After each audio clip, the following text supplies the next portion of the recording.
Opa.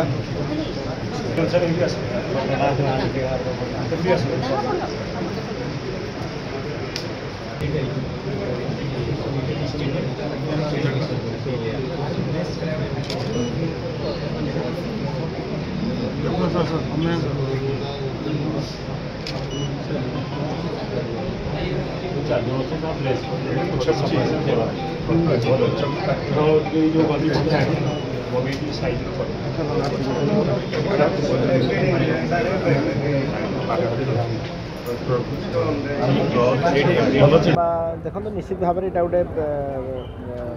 कथाटा को आम seriously नहींचु किसी जवान 12 जन झारसुगुड़ा ओएसएपी बेटालियन टू से माने जाउथिले रास्ता रे चंदका तो रास्ता रे जो एक्सीडेंट हला एबे 3 जन एठी अछंती मु तांको स्वास्थ्य अवस्था मध्य पचारि बुझीची स्टेबल अछंती एवं हॉस्पिटल कर्तृपक्ष को मध्य निर्देश दिया जायछि तांकर उत्तम चिकित्सा पई आ जो 6 जन रेफर होइछंती कटक को मध्य तांकर स्वास्थ्य अवस्था मध्य कटक रे ठीक ठाक करा हो ता सहित भी मध्य हम लगातार संपर्क रे अछु एवं देशर जवान मानकु उत्तम स्वास्थ्य जो परिस्थिति रे भी देवार कर्तव्य आमर एवं सरकार सबू तांकर खर्च बहन करे।